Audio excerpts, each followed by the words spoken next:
Hello students, मैं आपका biology और केमिस्ट्री पोर्शन पढ़ाऊँगा। आपका क्लास टीचर रोहित यादव। आज हम देखेंगे माइक्रो ऑर्गेनिज्म। तो माइक्रो ऑर्गेनिज्म क्या होता है, डेफिनेशन दी गई है यहाँ।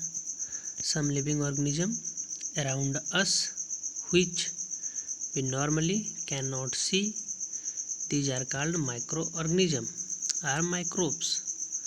तो बहुत सारे छोटे ऑर्गेनिज्म जिनको हम अपनी आँखों से नहीं देख सकते हैं उन्हें माइक्रो ऑर्गेनिज्म या माइक्रोब्स कहते हैं।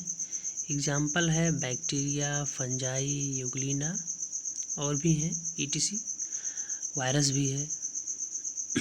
तो आगे देखे हैं माइक्रो ऑर्गेनिज्म में वैसे यही आएंगे, बैक्टीरिया, फंजाई, यूग्लिना, कुछ डायटम्स वगैरह आएंगे। वायरस के बारे में भी हम और बात करेंगे। Number 1, the pond water and soil are full of tiny organisms, though not all of them fall into the category of microbes. तो जो पॉन्ड वाटर है या जो सॉयल है उसमें बहुत सारे माइक्रो ऑर्गेनिज्म आते हैं जो सभी fall into the category of microbes, जो सभी माइक्रोब्स की कैटेगरी में ही आते हैं। The microorganism are so small in size that they cannot be seen with unaided eye. Microorganism बहुत छोटे होते हैं, इनको हम बिना किसी मशीन की हेल्प की सहायता से नहीं देख सकते हैं।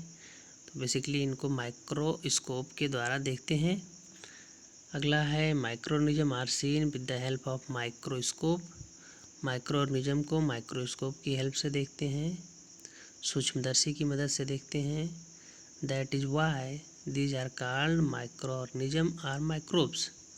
और इसीलिए इनको माइक्रो ऑर्गेनिज्म या माइक्रोब्स भी कहते हैं। जैसे कि बैक्टीरिया है, फंजाई है, प्रोटोजोआ है, एल्गी है। अब एक एक करके देखेंगे। ये डिफरेंट टाइप की बैक्टीरिया का फिगर दिया गया है। जो बैक्टीरिया रॉड जैसी होती हैं, लंबी लंबी, उनको बैसिलस बोलते हैं। जो बैक्टीरिया इस तरह जैसे कॉमा लगाया जाता है और इस तरह से जो बैक्टीरिया का शेप होता है, इनका आकार होता है, इनको विब्रो बोलते हैं। उसके शेप को लेके वो बोलते हैं। यहाँ देखेंगे कुछ तरह की फंजाई हैं। फंजाई क्या होती हैं, जैसे आपके घर में अचार रखा हुआ है, ख़राब हो जाता है, संतरे रखे हुए हैं, ख़राब हो जाते हैं।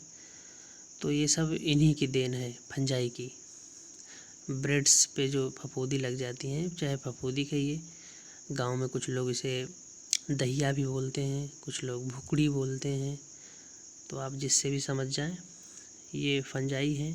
ये ब्रेड मोल्ड है, पेनिसिलियम है और एस्परजिलस है।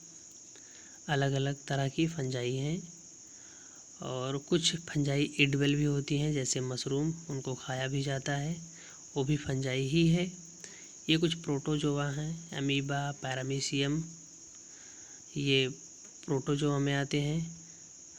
आगे ये हैं एल्गी, क्लेमाइडोमोनास, स्पायरोगायरा। जैसे किसी तालाब या पॉन्ड में आप पानी देखते हैं, काफ़ी दिनों से रुका रहता है, थोड़ा सा हरा हो जाता है। अगर आप उस पर हाथ लगाइए तो थोड़ा स्लिपी सरकता है। या आपके घर पे जहाँ नल होगा वहाँ उसकी चौकी पर लग जाता है, ग्रीन ग्रीन कलर का, और वो स्लिप करता है, उस पर आप खड़े होंगे तो सरक जाएंगे, गिर जाएंगे। तो वो जो है सब एल्गी में आते हैं। आगे देखेंगे virus are also microscopic but are different from other micro organisms. Virus भी बहुत छोटा होता है, माइक्रोस्कोपिक होता है, लेकिन वो अदर माइक्रो ऑर्गेनिज्म से थोड़ा डिफरेंट है। They however reproduce only inside the cell of the host organism.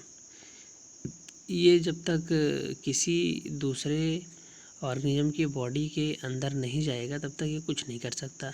समझ लीजिए तब तक ये लिविंग ही नहीं है, ऐसा समझ लीजिए। तो ये किसी की बॉडी में जाता है, अपना जो है फिर वहाँ पर अपने नंबर बढ़ाता है, अपना कह लीजिए डिवीज़न करता है या कह लीजिए रिप्रोडक्शन करता है। तो ये जब किसी की बॉडी में जाता है तब रिप्रोड्यूस करता है और अपनी संख्या बढ़ाता है। और जिसकी बॉडी में जाएगा तो उसको जो है बोलेंगे होस्ट। जैसे मान लीजिए अगर ह्यूमन की बॉडी में गया तो वायरस जो ह्यूमन की बॉडी में गया है, ह्यूमन वायरस के लिए होस्ट है। अगर किसी बैक्टीरिया की बॉडी में गया है तो बैक्टीरिया जो है वायरस के लिए होस्ट है, इसलिए उसको होस्ट बोलते हैं। Which may be bacteria, plant और एनिमल। तो बैक्टीरिया हो सकती है, प्लांट हो सकता है, एनिमल हो सकता है जिसकी बॉडी में जाएगा। अगर मैं किसी का नाम नहीं लिया हूँ और वो भी लिविंग ऑर्गेनिज्म है तो ये मत समझिएगा इसकी बॉडी में नहीं जाएगा, किसी की बॉडी में भी जा सकता है वो। Common elements like cold, influenza and most influenza और flu and most cough are cause by virus. तो ये कुछ बीमारियां हैं, कोल्ड, सर्दी, इन्फ्लुएंजा, ये कफ, खांसी, ये सब जो है वायरस के द्वारा होती हैं। Serious disease like polio, chicken pox, corona, कोविड-19 आर काज्ड बाई वायरस। और ये पोलियो, चिकन पॉक्स और कोरोना जो अभी खूब चल रहा है ये भी वायरस के द्वारा ही होते हैं। तो वायरस जो है जब तक बॉडी के बाहर रहता है नॉन लिविंग होता है, मरा जैसा होता है, उसमें कोई जान नहीं होती है। और जैसे हमारी बॉडी के अंदर आएगा वो सारा काम करने लगेगा जो लिविंग सेल करती हैं। Disease like dysentery, malaria are cause by protozoa. तो जो डिसेंट्री है जिसमें वाटरी सब्सटेंस रिलीज होता है, डाइजेस्टिव सिस्टम ख़राब हो जाता है, और जो मलेरिया है ये सब प्रोटोजोआ के द्वारा होती हैं। Whereas the typhoid and tuberculosis are bacterial disease. और जो कि टाइफाइड और ट्यूबरक्लोसिस है ये बैक्टीरिया के द्वारा होने वाली डिजीज़ हैं। नीचे कुछ आपके लिए क्वेश्चन है। व्हाट इज माइक्रो ऑर्गेनिज्म, आपको आंसर मिल चुका है। What is different type micro organism, ये भी आप कर चुके हैं। Write two disease of different micro organism, ये भी आंसर मिल जाएगा आसानी से। Are micro organism useful, concern with your parent और इंटरनेट। तो इसको भी आप ढूंढ ही चुके होंगे, और नहीं अगर आंसर मिला है तो मुझे व्हाट्सएप करिए या यूट्यूब पे कमेंट करिए, आपको आंसर मिल जाएगा। Thank you.